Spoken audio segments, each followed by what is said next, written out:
Question number 3 है जी, इसका फर्स्ट पार्ट है।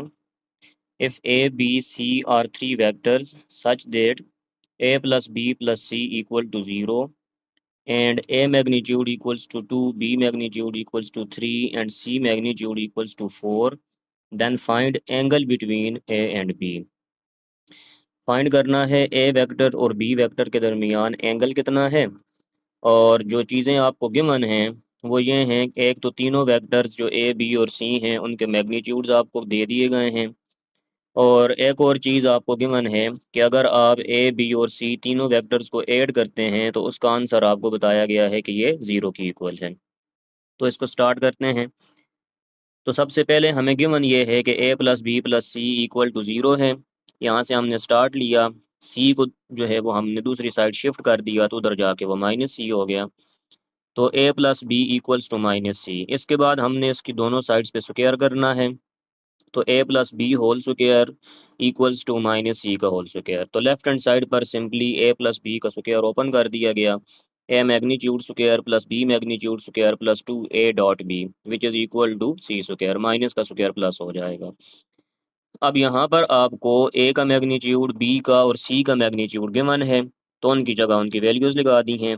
ए का मैग्नीट्यूड 2 था, उसका स्क्वायर, बी मैग्नीट्यूड 3 है उसका स्क्वायर, और राइट हैंड साइड पर सी मैग्नीट्यूड उसका स्क्वायर 4 है, उसकी वैल्यू 4 है, उसका स्क्वायर ले लिया।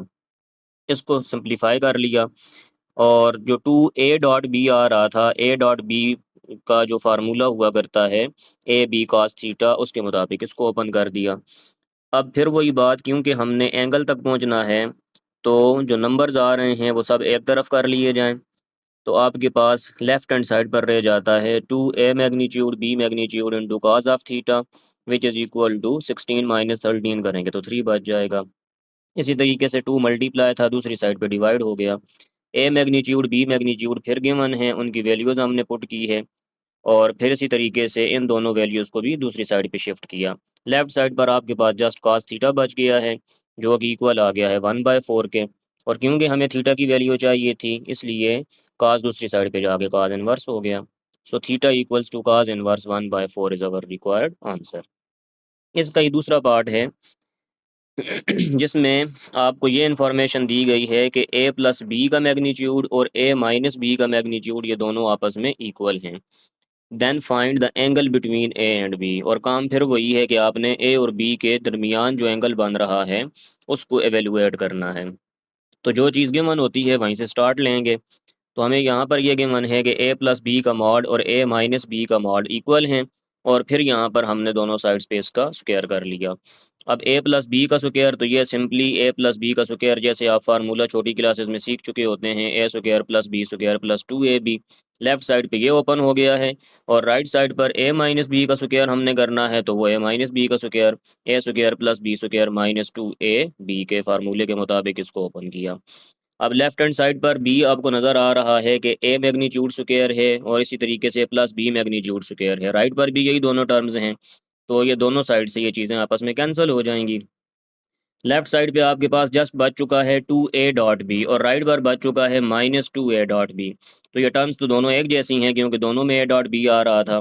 तो लेफ्ट हैंड साइड से जो वैल्यू है जो 2a डॉट बी वाली है उसके साथ हमने राइट वाली जो वैल्यू है -2a डॉट बी उसको भी इधर शिफ्ट कर दिया, वहाँ पे माइनस थी इधर आगे प्लस हो गई। तो 2 + 2 4a डॉट बी हो गया और ये सारा रिजल्ट 0 की इक्वल है। अब हम जानते हैं कि 4 तो 0 नहीं हो सकता क्योंकि 4 तो एक नंबर है। तो इसका मतलब फिर ये हुआ कि यहाँ पर कौन 0 है, ए डॉट बी 0 है। अब ए डॉट बी का formula a magnitude b magnitude into cos theta which is equal to 0। Again वही काम कि ए एक वेक्टर है और ए का मैग्नीट्यूड जो होता है वो न्यूमेरिकल वैल्यू होती है, या 0 नहीं हो सकती। तो यहाँ पर फिर ए का मैग्नीट्यूड 0 नहीं हो सकता। इसी तरीके से बी का मैग्नीट्यूड वो भी न्यूमेरिकल वैल्यू होगी, वो भी 0 नहीं हो सकती। तो फिर कौन 0 है, तो हमारे पास जस्ट बच जाता है कि cos थीटा 0 है। इसी तरीके से cos को दूसरी साइड पे ले जाकर उसका इन्वर्स करें तो cos इन्वर्स 0 आपके पास पाई/2 या जिसको कहते होते हैं कि 90 डिग्री। तो इसका मतलब ये हुआ कि अगर a प्लस बी का मैग्नीट्यूड और a माइनस बी का मैग्नीट्यूड आपस में इक्वल हो जाएं तो फिर दोनों वेक्टर्स के दरमियान एंगल 90 डिग्री का होता है, यानी कि वो दोनों वेक्टर्स आपस में परपेंडिकुलर होते हैं, जो कि जिसको राइट एंगल भी कहते हैं या ऑर्थोगोनल वेक्टर्स भी कहते हैं।